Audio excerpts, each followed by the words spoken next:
কিয়ামতের দিন সাহেবে কোরআনকে বলা হইবে কোরআন শরীফ পড়িতে থাকো। আসসালামু আলাইকুম ওয়া রাহমাতুল্লাহি ওয়া বারাকাতুহু।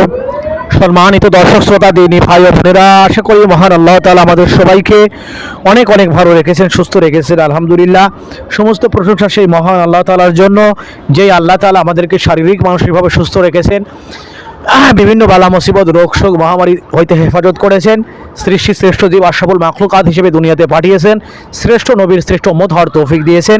সেই আল্লাহ তাআলার দরবারে শুকরিয়া আদায় করছি আলহামদুলিল্লাহ। এবং লাখো কোটি দরুদ সেই রাসূলের উপরে, যাকে সৃষ্টি করে মহান আল্লাহ তাআলা আসমান জমিনের সম্মান ইজ্জত মর্যাদা মর্তবা বহু গুণে বাড়িয়ে দিয়েছেন সেই রাসূলের উপর সাল্লাল্লাহু আলাইহি ওয়াসাল্লাম।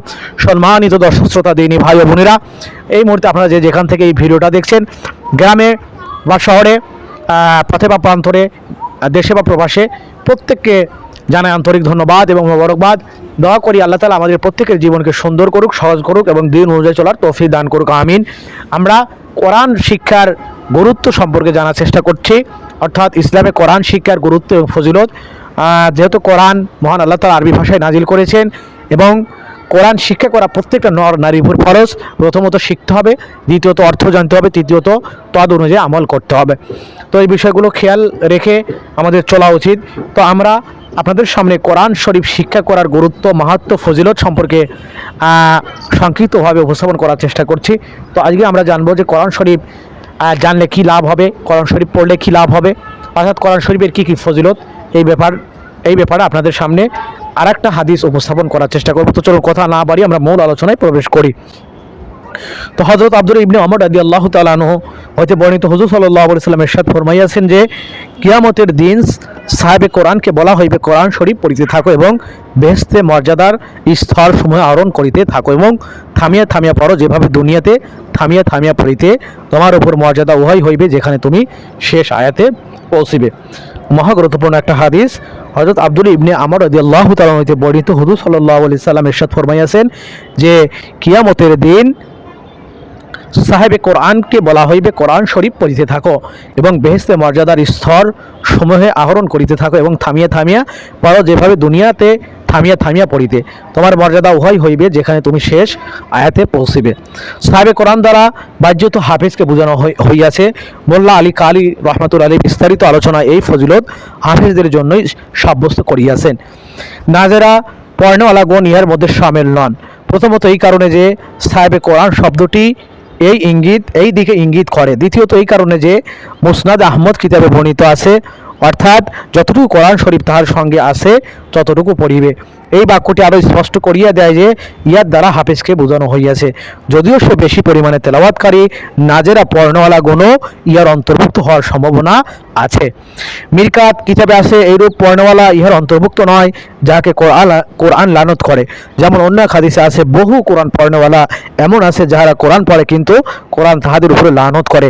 কাজে যদি কোনো ব্যক্তির ঈমান আকীদা দুরুস্ত না থাকে, তবে কোরআন শরীফ পড়ার দ্বারা তাকে মকবুল বলা যাইবে না। খালেদি সম্প্রদায়ের লোকেদের ব্যাপারে এই ধরনের বহু হাদিস বর্ণিত হইয়াছে। তারতিল অর্থাৎ থামিয়া থামিয়া পড়া সম্পর্কে শাহ আব্দুল আজিজ রহমতুল্লাহ আলাইহি তাহার তাফসীর গ্রন্থে লিখিয়াছেন যে অভিধানে পরিষ্কার ও স্পষ্ট করিয়া পড়াকে তারতিল বলে, আর শরীয়তের পরিভাষায় কয়েকটি বিষয়ের প্রতি লক্ষ্য রাখিয়া তেলাওয়াত করাকে তারতিল বলে।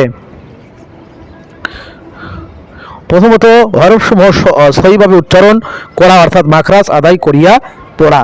দ্বিতীয়ত ওয়াকফের জায়গায় ভালোভাবে থামা, যাহাতে বাক্যের সংযোগ ও বিরাম অসঙ্গত না হয়।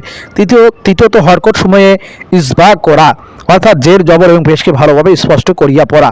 চার আওয়াজ কিছুটা বুলন্দ করিয়া পড়া, যাহাতে কালামে পাকের শব্দসমূহ জবান হইতে বাহির হইয়া কান পর্যন্ত পৌঁছে এবং অন্তরে আসর করে।